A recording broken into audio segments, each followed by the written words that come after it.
Hey, thank you guys for clicking onto the link and downloading this video. We just want to say thank you, and hopefully you get some hints and tips on how to make your Lightroom experience more enjoyable and easier for you to make those photos with that Instagram look. What we just want to do is just go a little bit deeper into Lightroom and just give you more value. So in this video, we're just going to talk about how we work through 4 photos right now. So we have 4 photos right here. About one is a nighttime shoot that we did. One is a shot of an animal, of an elephant we have here. Third photo, we have one of a model. I hope this will give you a nice range of things that you can probably pick up on, because each of these 4 photos are a bit different. So hopefully we can provide you with some hints and tips that you can go through and hopefully pick up something here. So enough talking right now. So let's go jump into the Lightroom right now and see what we can learn, okay? I've imported these photos in already, so I'm just gonna skip all those steps about how to import photos into Lightroom. Hopefully you guys got that by now. If not, you can always download our free ebook if you haven't. Right now, let's just jump in the first photo right here. So this photo is of a guy that's fire dancing. This is in Halloween, that one we shot. So what you want to do now first is jump into this photo and click on develop. The Lightroom algorithm has already enhanced this photo for us already, so everything just looks pretty good right now. So obviously this was shot on the dark. So on the right here, usually how we want to work through is remove chromatic aberration and enable the profile correction. So obviously right here it shows you we shot on a Sony FE lens. The model that we had was 24-70 on a 2.8 aperture, and then this is where Lightroom does their magic. And first thing you really want to check is the skin tone of your subject, if you have skin tones. And if you're not too sure, you can always click on this eye water droplet and click on the white part of whatever you see. So technically this guy at the back is white too, so that already white balances up everything. So that guy in the back is white, and I think the shirt he was wearing is pretty white too, but let's just click on that. So let's just go with this color, so a little bit warmer tone, but at the end of the day, it's up to you what kind of look you want to go for. You can either go for a more cooler tone, or you can go for a nice warmer tone.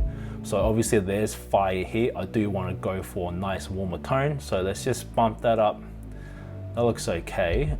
If we go a little bit higher, it looks really warm. So at the end of the day, it's just up to you what kind of tone you want. So let's just go for a warm tone, but not too warm. Let's just stop it there. There's little tools right up here. So right here you have the gradient filter. So this one you can drag down and you can change specific areas within the top half of the photo. So right here, this is the new tab that opens up. So you can either change it to, you can dim it down so it accentuates the subject a little bit more, which is this guy that's holding the flames. But what I like to do, which is a little bit quicker, is using the radial filter. So it's just a little bit easier, so you can actually get a little bit more control of the subject. So all you need to do is draw a little mask around this guy. Maybe position here a little bit. You can always change the angles here as well if it's too big and too small. So I do want to get a little bit more of the flame, maybe heighten this a little bit. Actually, that looks pretty good right here. All right, so that we have him drawn out. So everything that you're changing here on the right hand side of the tab is affecting the outside. Okay, so I do want to accentuate this guy a little bit more, so I'll just leave it like that. But if you want to change the actual guy that's pulling the flames, you want to press invert, and that will be everything inside the circle. So I might leave the exposure actually, play with the contrast a little bit, maybe pull a little bit down. Maybe pull up the highlights so I can bring back a bit of the flames. Maybe pull down the shadows a little bit. And maybe pull a little bit more of the whites. All these little movements are all micro, so there's no need to go full blast like that or too little. So right here, if I did go all the way down here, you can see on the top right hand side of the histogram, everything just looks a little bit too much. So you do want to keep an eye on your histogram too. So right here we do just want to pull the blacks a little bit further down, so a little bit more contrast, just a little bit, and maybe pull down the texture as well. And clarity, most people like to pull this all the way up, but let's just keep it more realistic and just have it a little bit slightly up. Dehaze is really good one as well, if you especially have really dark photos. Backslash, you can see it before and after. You can see what we're doing right now already. After you close this, you want to play around with the overall photo. So I don't think we really need to touch anything of it. But if you do, maybe I would pull down the highlights a little bit so you can see more of the guy. Maybe pull up a bit of the shadow so you're not crushing the black. Maybe pull down the whites as well so it's not blowing out. And the black as well, maybe pull up a little bit as well. So again, backslash, before, after. Let's just make the texture pop a little bit more. Maybe pull up of the clarity as well. We'll sharpen the image a little bit more. Maybe dehaze a little bit as well. And then what I like to do usually is just play with the vibrance. But what I think with the algorithm with the vibrance is it doesn't really mess with the skin tone a lot. We find out that saturation, you pull that up, it really messes with the skin tone. So I'll just recommend maybe playing with the vibrance, bump that up. Say maybe I want it at 20. Usually we bump up the vibrance a little bit. We want to bump that 20, you can always tab it here. Usually if you bump up the vibrance, you do want to bump down a little bit of the saturation. So how we set up our HSL usually is on OR. So it's just honestly depends on how you want to see this plays out. But a quick tip is if you press this button right here, you can literally choose whatever you want to accentuate the color wise, okay? So maybe I want to accentuate his mask. I can literally click on this button and it will change the color of it. So obviously the mask blends in with his body too much, so that will just change the whole entire image that I don't want, so I won't touch that.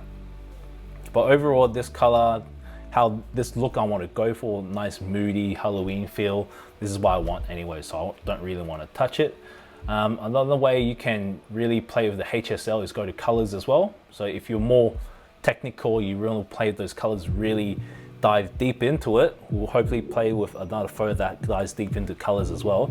But with this one, it's just, it is what it is and it looks pretty good already. So I'll probably just stop it here.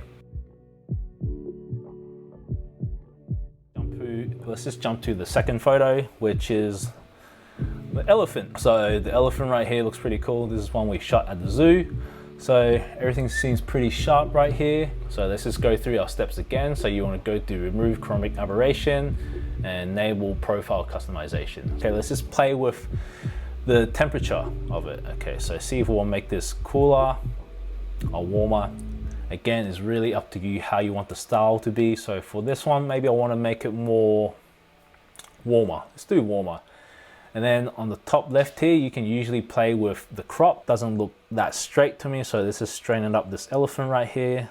Right now I'm just matching it to the floor, and that looks fine to me right here. All right, when you want to go down, just play with the exposure. Again, you usually just want to play around with what you have. That looks pretty good. Play with the highlights. Usually I want to bring down the highlights, the shadows.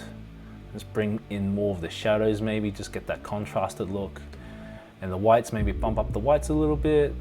And then the blacks, just add some black in, so a little bit more contrast. And obviously this is an animal, let's just give it a little bit more texture. So it makes it pop a little bit more. And clarity, let's just add a little bit more clarity in here. Don't go too crazy with clarity, remember, because it can really make your photo fake. All right, dehaze. Dehazing is pretty good here, but we can always add a little bit more. So this little washed out look. Vibrance again, bump up the vibrance a little bit. Obviously there's no skin tones here, that's okay. And then just bump up the saturation. And then the colors. So usually with the Instagram look, what people usually go for is with the greens. Click on this little circle up here next to your hue. This will pinpoint the color you want. So say you want the green, you just press and hold and then just slide this up. And then you get that really Instagram hyper green. So these are just little quick tips you can learn. So sharpening, let's just leave this as 50, usually we like to have it at. So just extra sharp. Again, before and after. Awesome. All right, let's just go to the next photo, which is the model we have here. So this is a pretty good photo already, but it is a little bit dark. As you can see up here, again, we want to go through the steps, remove, enable the profile. There's not much to really do here, but we can play around with the skin tone, bring out this photo a little bit more. So we just want to bump up the exposure. Don't want to make this too warm because see what happens, because the background is white, so we don't want to go too warm. You can go this eyedropper tool, and we know that background is white, so I just want to click on that, and I'll just make everything all neutral. Again, before, after already, you can see a big change. With the highlights, we do want to bring this up a little bit, make this as clean as possible, like a commercial. Shadows, up to you how you want to play with it. So I do want to bring, see there's so much distraction up there with the camera already. I do want to come this down a little bit, so I'll just make this accentuate the model a little bit more. Bring up the whites a little bit, make them a little bit more cleaner look. Bring up some of that black, so we're not crushing it. Because everything, if you crush the blacks, everything will just feel like it's blended in. So just bring up the blacks a little bit more. Bring up the texture a little bit, and then bring down the clarity a little bit. So it makes everything super smooth. And then dehaze, up to you, see how you want it to look, but I do want that contrasted look with the model, so I'm gonna bring this up a little bit. And then vibrance, again, because we are dealing with skin tone, we don't want to make it look too hyper real. So you do want to bring up the vibrance, bring down the saturation just a little bit. And then skin tone, I'm actually pretty happy with it, how it came out of the camera, so we won't play around with it. But if you do want to make her look a little bit more tanner, all you need to go is jump in luminance, touch on her skin, and just bring it down. And then you can give her a quick tan, and it looks pretty good already. So just minor little touches, nothing too crazy. And let's just jump into our last photo, which is a car. So what we have here, same thing, go through in here, but obviously it's a darker photo. I can tell already that wasn't the straightest photo I ever took. So let's make this straight. Looks pretty good. And let's bring up the exposure a little bit. Just make sure we're not taking out the highlights. So let's bring this up where we can see it. It is indoors and it is an object, so we can make it more cooler. Let's make this photo pretty dramatic as well. Okay, so we do want to bring up the contrast a little bit higher. Maybe take down the highlights so I'm not blowing up the photo. The shadows, bring up a little bit because we want to see the car a little bit more. You don't want to crush it. Bring up a little bit of the whites. The blacks. Let's bring down the blacks a little bit. This is an object, so we can make it a little bit more texturized, clarity up as well. Again, we do want to go for that more moody look, so I'm going to bring the haze down a little bit. So there are some green here, so hopefully this green will draw the eye towards the car, so we'll use that green to most of our advantage. Again, not too saturated though. Just bump up the vibrance a little bit, same time bump down the saturation. So there's a person here, we can get rid of him, so we can either do it through Photoshop or do it through Lightroom. The easiest way to do it is actually go through spot removal, and then you just want to brush him out, and he's gone. That's it. So the guy there is gone. So obviously there's a few things that you can remove right here as well. So you can just drag this up, scroll up, and get rid of this. And hopefully Lightroom picks the right thing to cover up from bottom, which is awesome. Let's not go through too much about that, so let's just concentrate on this right now. So if you want, you can remove everything with that spot removal, but let's just keep playing around with this photo. So again, I do want to accentuate the car, make everything in the background dark. So let's go through with the radio mask again. Bring out the mask, right, so we can make everything a little bit more darker, like this. Make a little vignette like that. Dehaze, bring it in a little bit more.